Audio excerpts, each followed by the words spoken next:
Hello and welcome to our tutorial video for Physics 135A.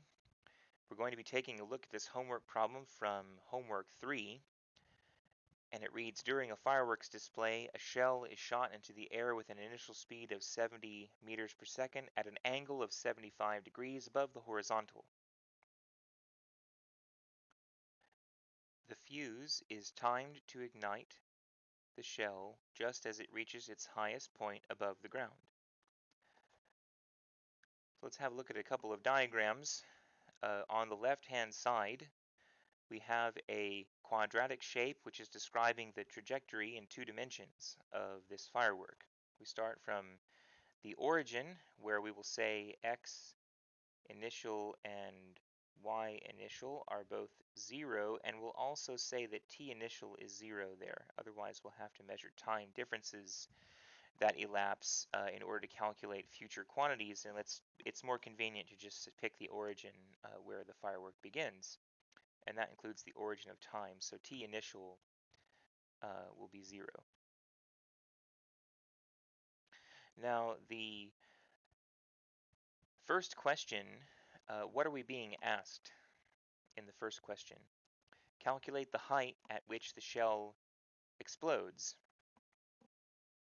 And the initial speed is 70 meters per second, but it's at an angle of 75 degrees above the horizontal. So, if you think about that, uh, it's quite a steep trajectory to begin, and then when the explosion takes place, we're at the pinnacle. And so we're being asked the height. Specifically, that means we're being asked for delta y. So we're being asked for delta y, and we know v initial, and we know the angle at which the trajectory begins above the horizontal. And we also know g because this is a real firework in the real world that's experiencing Earth's gravity. Similarly, the velocity, at least in the vertical component, will begin at something and then decrease until it's 0, and when that velocity is 0, it explodes. That's what we mean when we say the fuse is timed to ignite the shell just as it reaches its highest point above the ground. Well, when it reaches its highest point above the ground, the velocity will be 0. So we can solve for delta y straight away if we use a particular equation, but we have to be careful in using it. So we are not being asked about time, so it's better to just start the problem by writing down a kinematic formula that involves acceleration, vertical displacement, and velocity, but not time. Now, the final velocity in the vertical direction is 0 because that's the pinnacle of the trajectory. It shouldn't be moving in that instant. Similarly, A is going to be equal to negative g because this is the real acceleration due to the Earth's gravity. Now, we don't know actually the initial velocity vertically. We only know the velocity magnitude. If you look at the problem, it says the initial speed is 70 meters per second, but it's at an angle of 75 degrees. So we're going to have to think about the velocity as a vector with a magnitude of 70. We need these components because this angle here is 75 degrees above the horizontal. So theta is equal to 75 degrees. This component will be 70 times sine of 75 degrees. This component down here will be 70 times the cosine of 75 degrees. So in order to get VIY, well, let's just call that for now VI times sine of theta. So we can solve for delta y, which is that's VIY component squared divided by 2g will be equal to delta y. But that's the numerator on the left-hand side is really VI sine theta, and then we're squaring it. So our delta y should read VI squared sine squared theta divided by 2g. So let's calculate what that is, paying attention to the fact that theta will be in degrees, or we have to deal with whether theta is in degrees or radians. So the initial speed is 70, and we'll square that, and I'm going to say sine of 75 with my calculator in the correct mode to interpret that as degrees. Sine of 75 degrees squared divided by 2 divided by 9.81.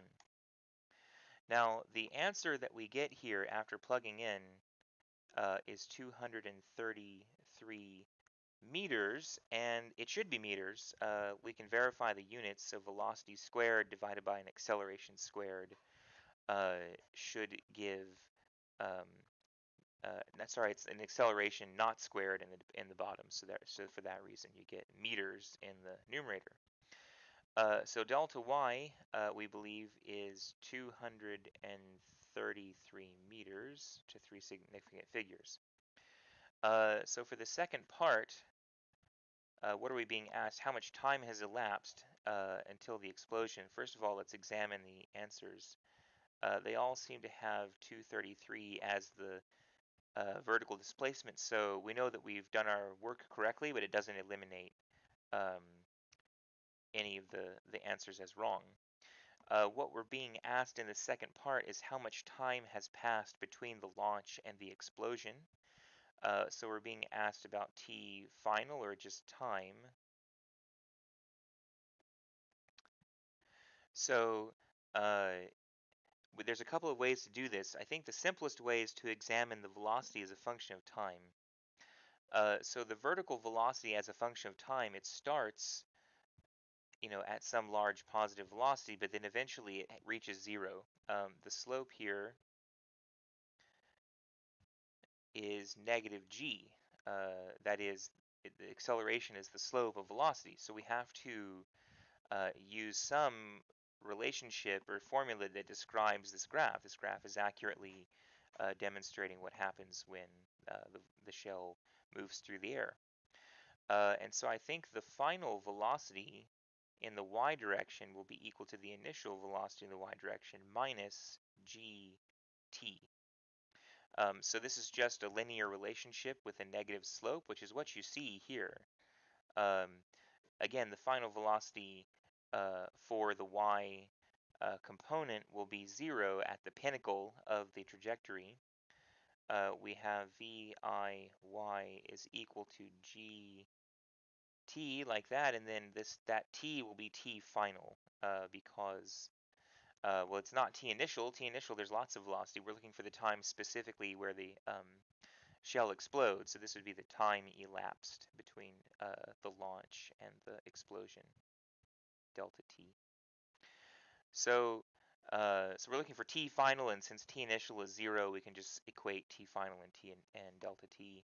And so t final is viy divided by g, but viy again is v sine theta, vi sine theta.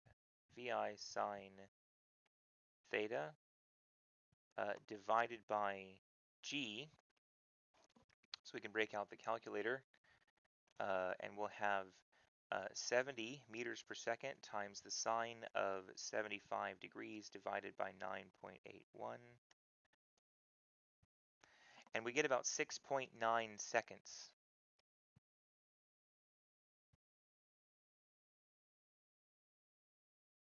And you can verify the units of velocity divided by an acceleration is just a time, seconds.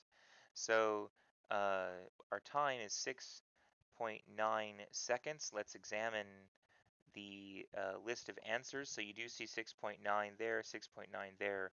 13.8 appears to be double our answers. So maybe we've got a factor of 2 issue, or maybe we're right.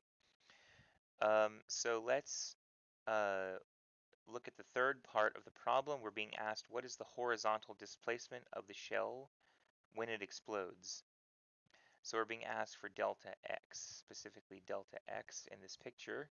But notice that there is acceleration down, so g is accelerating the object down, but there is no acceleration in the horizontal direction. And so when something is not accelerating, the displacement is equal to the velocity times the time, and more specifically, uh, x final minus x initial will be equal to the velocity initially in the x direction times delta t, which is t final minus t initial. And as we get to choose the origin, so it's just convenient to say xi and ti are both 0.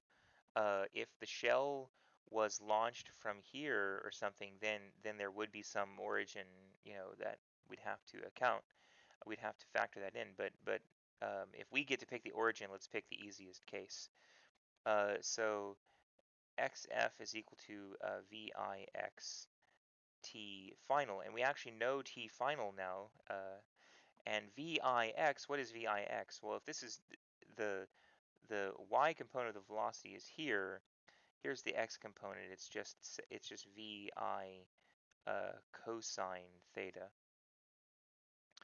So our x final is vi cosine theta times t final, which will be 70 meters per second times the cosine of 75 degrees times 6.9 seconds. Notice the seconds cancel and you're left with meters, which should be the units of the left-hand side. So let's break out the calculator once more to type 70 times cosine of 75 degrees times 6.9 seconds. And we get almost exactly 125 meters, which is interesting. So if we look at the list of answers, we've got 6.9 seconds, 233 meters, double our answer. But answer 2 and 3 don't make sense together in part C. We got 125 meters, but then 13.8 seconds. But these two numbers don't make sense together. That's too long at the given velocity to generate 125 meters. So if we look at A, 233 is what we got for our distance. We get 125 meters, 6.9 seconds, and then 233 for the height. So it looks like A would be the correct choice here if we've done our calculations correctly. So we get these results, but the key to each of these is to first determine what are you being asked, and then what do you know, and then selecting the formula that gives you a pathway to the answer, plugging in numbers only when it is necessary at the end. So if anything feels confusing, don't hesitate to email me at jhansen2@whittier.edu, and thanks for your attention.